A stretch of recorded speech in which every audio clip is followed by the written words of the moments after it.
हजरत जाबिर बिन अब्दुल्लाह रदी अल्लाह अन्हुमा से रवायत है, उन्होंने फरमाया, हम नबी की खिदमत में हाजिर थे, आपने एक खत खींचा,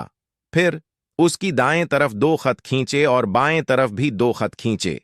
फिर दरमियान वाले खत पर हाथ रखकर फरमाया, ये अल्लाह का रास्ता है।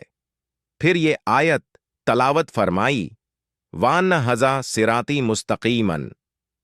और ये मेरा रास्ता है सीधा, लिहाजा उसकी पैरवी करो और दूसरी राहों पर न चलो, वरना वो तुम्हें इस अल्लाह की राह से दूर कर देंगी। हजरत मिक़दाम बिन मादी करब कंदी रजी अल्लाह इन्हा से रवायत है, रसूलुल्लाह ने फरमाया, अनक़रीब ऐसा ज़माना आने वाला है कि आदमी अपने तख्त पर टेक लगाए बैठा होगा, उसे मेरी कोई हदीस सुनाई जाएगी तो कहेगा, हमारे और तुम्हारे दरमियान फैसला करने वाली अल्लाह अज़्ज़वजल की किताब है, हमें उसमें जो चीज़ हलाल मिलेगी उसे हलाल मानेंगे और जो चीज़ उसमें हराम पाएंगे हम उसे हराम करार देंगे।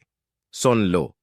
जो कुछ अल्लाह के रसूल ने हराम फरमाया वो भी इसी तरह हराम है जिस तरह अल्लाह का हराम किया हुआ।